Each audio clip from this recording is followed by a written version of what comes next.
मेरा नाम अनुज है। मैं बनारस से अपना ग्रेजुएशन ख़त्म करके कानपुर अपने घर आ रहा था। कानपुर पहुंचते पहुंचते मुझे काफ़ी रात हो गई और मेरा घर कानपुर शहर के एकदम कोने में था, जहां इतनी रात में जाना काफ़ी रिस्की होता था। उस एरिया में राहगीरों को कई बार लूटा जा चुका था और कई बार तो बदमाश राहगीरों को चोट भी पहुंचा देते थे। तो मैं सोचने लगा कि इस समय घर जाना तो ठीक नहीं रहेगा, तो क्यों ना आज रात मैं स्टेशन पर ही रुक जाऊं और सुबह होते ही घर चला जाऊंगा।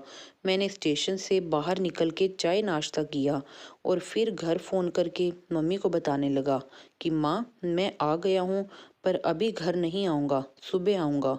मैं यहीं स्टेशन पर रुका हूँ। मम्मी ने भी इतनी रात में घर आने को मना किया, पर तभी मम्मी को याद आया कि स्टेशन से लगभग 2 किलोमीटर पर शहर में ही मेरे मामा का घर है। तो मम्मी ने मुझसे कहा कि तू आज रात वहाँ चला जा, वहीं रुक जा। जाके तो मैंने भी सोचा कि यहाँ स्टेशन पर रुकने से तो अच्छा है वहीं चलता हूँ। वैसे भी मैं ट्रेन में बहुत थक गया था। मैंने वहीं स्टेशन के बाहर से ही रिक्शा किया और सीधे मामी के घर पहुँच गया। डोरबेल बजाई तो मामी ने दरवाज़ा खोला और उन्हें देखकर तो थोड़ी देर के लिए मैं एकदम जड़ सा गया। मेरी मामी की उम्र लगभग 23 के करीब थी। उन्होंने गाढ़े मेहरून रंग की टाइट नाइटी पहन रखी थी, जिसमें उनके गोल गोल सीने के उभार साफ नजर आ रहे थे। मेरी नज़र तो वहीं टिक गई। उनके घने रेशमी बाल उनकी एक छाती को ढके हुए थे, तो बड़ी ही मादक लग रही थी। उसी पल मैं सोचने लगा कि काश ये मेरी गर्लफ्रेंड होती। तभी मामी ने मेरे बालों पर हाथ फेरते हुए कहा कि अरे, कहाँ खो गए अनुज, चलो अंदर चलो। तो मैं अपनी स्वप्न नगरी से बाहर आया और हाँ हाँ मामी जी प्रणाम कहकर अंदर आ गया। मामी की शादी अभी जल्दी ही हुई थी। उनकी एक छोटी सी बेटी थी, 3 साल की। मेरी मामी अपने कॉलेज की मिस ब्यूटी रह चुकी थी और कॉलेज के समय में मामी के भी कई किस्से थे जो मैंने थोड़े बहुत इधर उधर से सुन रखे थे। मेरी मामी बहुत सुंदर और मादक थी। कामुकता तो उनके अंग अंग में भरी थी।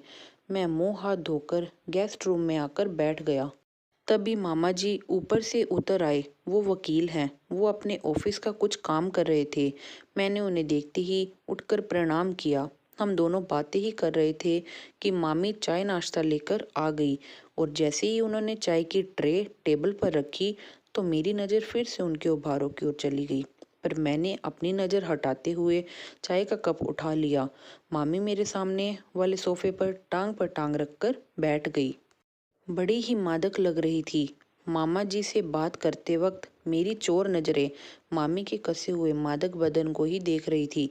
उन्हें देखकर मेरे मन में बार बार यही ख्याल आता था कि मैं और वो एक बार एक हो जाते और मामी के साथ एक बार वो करने का मौका मिल जाता, तो मेरे जीवन का उद्देश्य पूरा हो जाता। उन्हें देखते ही मैं अपने होश खोने लगता था। अच्छा दोस्तों, मेरी किस्मत देखिए, वो इतनी बुलंद थी कि अगले ही दिन मेरे मामा किसी केस के सिलसिले में लुधियाना जाने वाले थे। तो मैंने अंदर ही अंदर ये मन बना लिया था कि इस बार मैं ये मौका नहीं जाने दूंगा और इस बार मामी की मैं दूसरे दिन जानबूझकर घर वापस जाने के लिए कहने लगा। तभी मामा मामी दोनों ने ही मुझे रोक लिया और कहा कि अब इतने सालों के बाद आए हो तो अभी नहीं जाना है। तभी मामा बोले कि मैं 3-4 दिन में आ जाऊंगा, तुम तब चले जाना। तब तक मामी अकेली ही रहेंगी, तो रुक जाओ। मैं दोनों की बातें मानकर वहीं रुक गया और मामी ने भी मेरे घर पर फ़ोन करके मेरी मम्मी को बता दिया कि मैं यहीं रुका हूँ 3-4 दिन के लिए। मैं अंदर ही अंदर प्रफुल्लित होने लगा और अब मैं मामा जी का घर से जाने का इंतज़ार करने लगा। अगले दिन सुबह सुबह मामा चले गए। कुछ देर के बाद मामी नहाने गई और मैं बच्ची को गोद में लेकर खेल रहा था। तभी बाथरूम से आवाज़ आई कि अरे अनुज, पीहू को यहाँ दे दो, उसे भी नहला दूँ। मैंने बाथरूम के पास जाकर डोर खटखटाया तो मामी ने सिर्फ हाथ बाहर करके पीहू को पकड़कर अंदर ले लिया। मैं दरवाजे के झरोखे से अंदर देखने की कोशिश करने लगा कि देखूं जरा मामी ने क्या पहन रखा है, पर कुछ सफलता नहीं मिली क्योंकि अंदर से पर्दा पड़ा हुआ था। मामी के नहाने के बाद बाहर निकलने के कुछ समय के बाद मैं भी नहाने चला गया और बाथरूम में मैंने देखा कि मामी के अंडरगारमेंट्स वहीं पड़े हुए हैं। मैं बाथरूम का दरवाज़ा बंद करके उनसे खेलने लगा और उन्हें सूंघने लगा। मैंने उन्हें देखकर उनमें वो मार दी और नहाने लगा। मैं नहाकर बाहर निकल आया और रेडी होकर जब फर्श पर नाश्ता करने बैठा और मामी फर्श पर नाश्ता रखने आई, तो वो जैसे ही झुकी तो मुझे तो इस बार साक्षात जन्नत के दर्शन हो गए। उन्होंने लाल रंग पर काले डॉट्स वाली ब्रा पहन रखी थी। मैं गौर से उनकी ब्रा देखने लगा। थोड़ी देर में मामी ने कहा कि क्या हुआ। मैंने उनकी आवाज़ सुनते ही हिचकिचाते हुए कहा कि कुछ नहीं। उन्होंने मेरे बालों में हाथ फेरते हुए कहा कि सोच क्या रहे हो, खाना खाओ ना। मैंने उनकी बात मानते हुए खाना खाया और अपने कमरे में चला गया। मैं लैपटॉप पर कुछ काम करने लगा, लेकिन मेरा काम में मन नहीं लग रहा था। तो मैंने मामी के बड़े बड़े रसीले आमों को याद करके वो मार दी। शाम को मामी ने मुझसे पूछा कि मार्केट चलोगे क्या, कुछ सामान लेना है। तो मैं उनके साथ जाने के लिए राजी हो गया। हम लोग देर रात को होटल से खाना खाकर लौटे। मैं बहुत थक गया था, तो घर आते ही मैं अपने कमरे में सोने चला गया। पर बिस्तर पर गिरते ही मेरी नींद गायब हो गई और फिर मैं अपना वो निकाल कर हिलाने लगा। तभी अचानक से दूध का गिलास लेकर मामी अंदर कमरे में आ गई। मैं जल्दी से अपना वो अंदर डालने लगा। खैर, जब मामी दूध रख के जाने लगी, तभी उनकी नज़र मेरे एप्पल के लैपटॉप पर पड़ी। वो मेरा लैपटॉप देखकर खुश हो गई और उसे चलाकर देखने लगी। अचानक ही, या ना जाने शायद उन्होंने देखकर ही वो टैब खोल दिया जो उन्हें नहीं खोलना चाहिए था। उस टैब में गंदी वीडियोस चल रही थी। तो मैंने झटके से लैपटॉप बंद करना चाहा। तभी मामी बोल उठी कि इतना डरते क्यों हो, इसमें ऐसा क्या है जो इतना घबरा रहे हो। आजकल तो ये आम हो गया है, और जैसे हिंदी और तमिल फिल्में होती हैं, वैसे ये भी तो फिल्म ही है, इसमें कोई बुराई थोड़ी है। मैं धीरे धीरे समझ रहा था कि शायद मामी को भी वही चाहिए था जो मुझे चाहिए था। मामी ने मेरे हाथ पर अपना हाथ रखते हुए पूछा, तुम्हारी कोई गर्लफ्रेंड है क्या। तो मैंने घबराकर कहा, नहीं नहीं, कोई नहीं। तो वो अपने मखमली हाथों से मेरे कान पकड़ते हुए इतराकर बोली कि झूठ मत बोलो, मुझे सब पता है। तो मैंने भी आंखें नीचे करके मुस्कुराते हुए कह दिया कि हाँ, दो हैं। तो वो मुझसे पूछने लगी कि क्या कभी उनके साथ ऐसी मूवी बनाई है तुमने।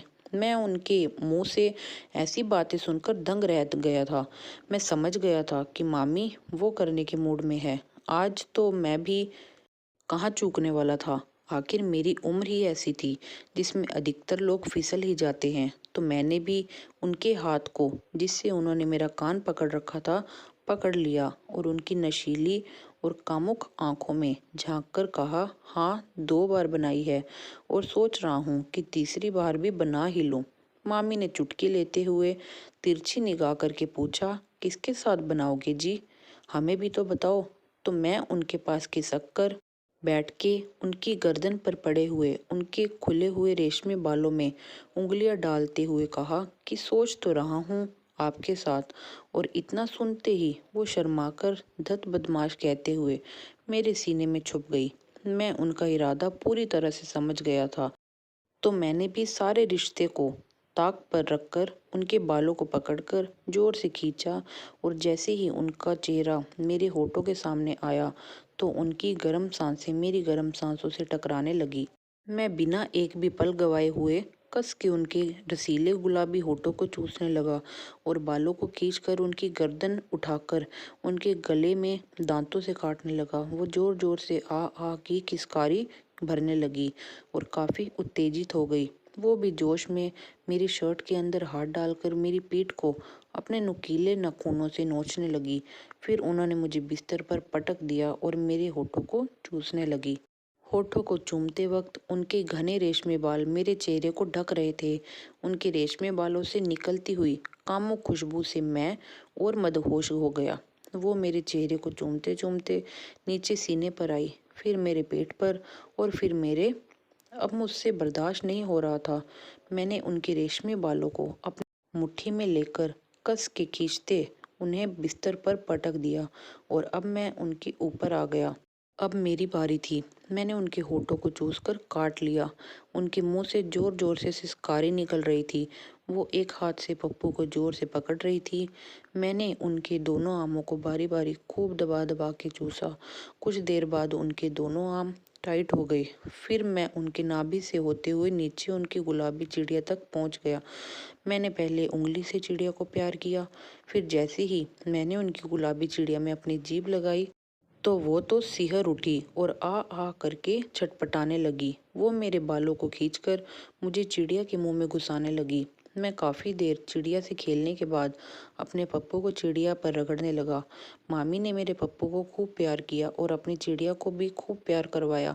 मामी करा के बोली कि तुम्हारा पप्पू तो काफ़ी मोटा है, मुझे दर्द हो रहा है, थोड़ा आराम से करो। पर मैं कहाँ रुकने वाला था।